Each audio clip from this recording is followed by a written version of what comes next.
ഉദ്യോഗസ്ഥർ ചെയ്ത കുറ്റത്തിന് മാപ്പ് പറയേണ്ട ഗതികേടും കേരളത്തിൽ മന്ത്രിമാർക്കുണ്ട്.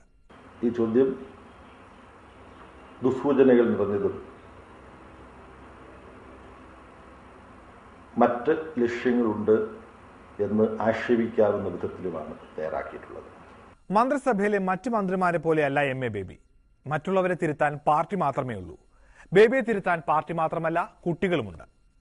ഉത്തരം തെറ്റിച്ചെഴുതിയാൽ കുട്ടികൾ മാഷുമാരോട് സോറി പറയുന്നത് പോലെ ചോദ്യം തെറ്റിച്ചെഴുതിയതിൽ മന്ത്രി കുട്ടികളോടും മാപ്പ് പറയും. കുട്ടികൾ മന്ത്രിയെ തിരുത്തുന്നത് ഒരു പതിവായിരിക്കുകയാണ്. മനുഷ്യൻ എങ്ങനെ പ്രയോജനപ്പെടും എന്നത് വേണം ആദ്യമായും അവസാനമായും പരിഗണിക്കുവാൻ എന്ന വളരെ മഹനീയമായ ഒരു കാഴ്ചപ്പാട് ഉയർന്നു വന്നു. അതാണ് ഏറ്റവും ശരിയായ കാഴ്ചപ്പാട്. മനുഷ്യനെ ഇതെങ്ങനെ ബാധിക്കുമെന്നുള്ളതാണ് ശരിയല്ല, അല്ലേ? പിന്നെ ഏതാണ് ശരി? ലോകത്തിലുള്ള എല്ലാ ജീവജാലങ്ങളെയും പ്രകൃതിയെയും അതെങ്ങനെ ബാധിക്കുന്നു എന്ന് മനസ്സിലാക്കിയിട്ടേ നമ്മൾ തീരുമാനത്തിൽ ഉറച്ചു നിർത്താം.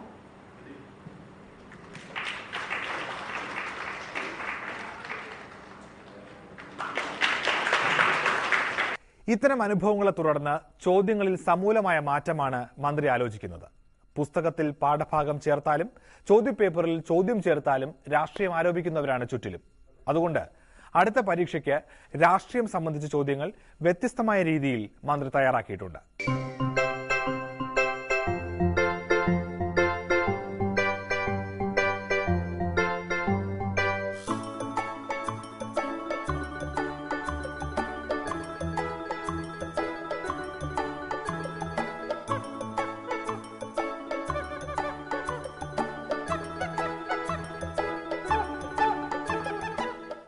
മന്ത്രി ശരിക്കുള്ള ചോദ്യം ചോദിച്ചാൽ മറുപടി പറഞ്ഞ് കുട്ടികൾ കളിയാക്കും.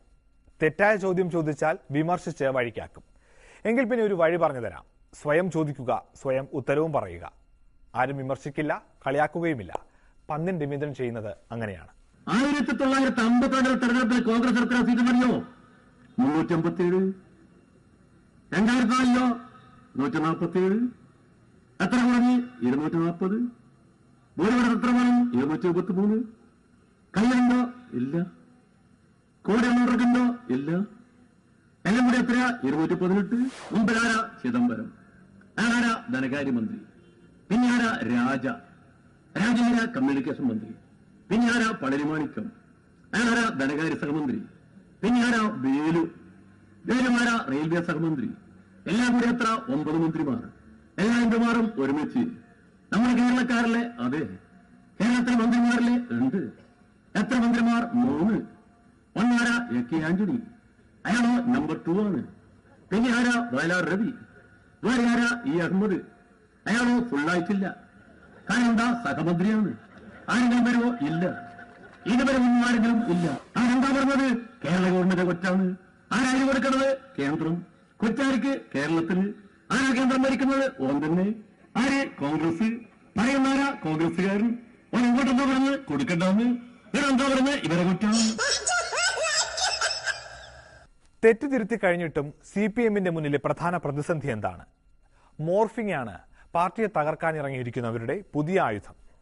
മോർഫ് ചെയ്തിട്ട് ചിത്രങ്ങൾ കൂട്ടിച്ചേർത്തിട്ട് അവതരിപ്പിക്കാമല്ലോ. അങ്ങനെ മോർഫ് ചെയ്തിട്ട് ചിത്രം പിന്നെ ഈ തങ്ങൾ പ്രചരിപ്പിക്കുന്ന കഥ ശരിയാണെന്ന് വരുത്താൻ വേണ്ടി പിന്നെ സാങ്കേതിക വിദ്യ ഉപയോഗിച്ച് കൂട്ടിയോജിപ്പിച്ച ചിത്രമാണ് പ്രചരിപ്പിക്കപ്പെടുന്നത്.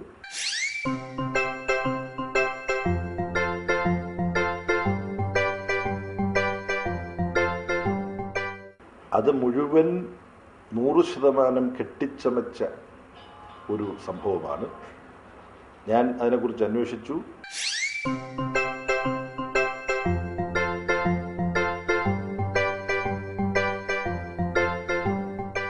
തികച്ചും അസംബന്ധമാണ് ഈ ഉന്നയിക്കപ്പെട്ടിരിക്കുന്ന ആരോട്. അതിനകത്തൊരു കഴമ്പുമില്ല.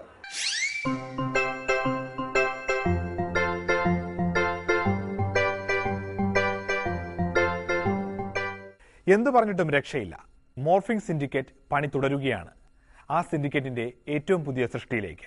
VS എന്ന് പറയുന്നത് ഈ പാർട്ടിയുടെ സ്വത്തല്ലേ? ഈ പാർട്ടിയുടെ സ്വത്തല്ലേ അദ്ദേഹം?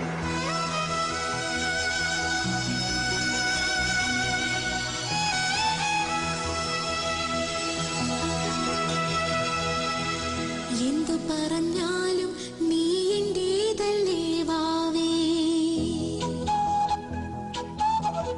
നിന്നു പിണങ്ങാതെ ഒന്നുകൂടെ പോരൂ പൂവേ, മാനത്തെ കൂട്ടി മഞ്ഞുമൈനയുറങ്ങിയില്ലേ, താരാട്ടും പാട്ടിൽ മണിത്തത്തയുറങ്ങിയില്ലേ, പിന്നെയും നീ എന്റെ നെഞ്ചിൽ ചാരും ചില്ലിവാതിലിൽ എന്റെ മുട്ടിയില, എന്തു പറഞ്ഞാലും നീ എന്റേതല്ലേ വാവേ,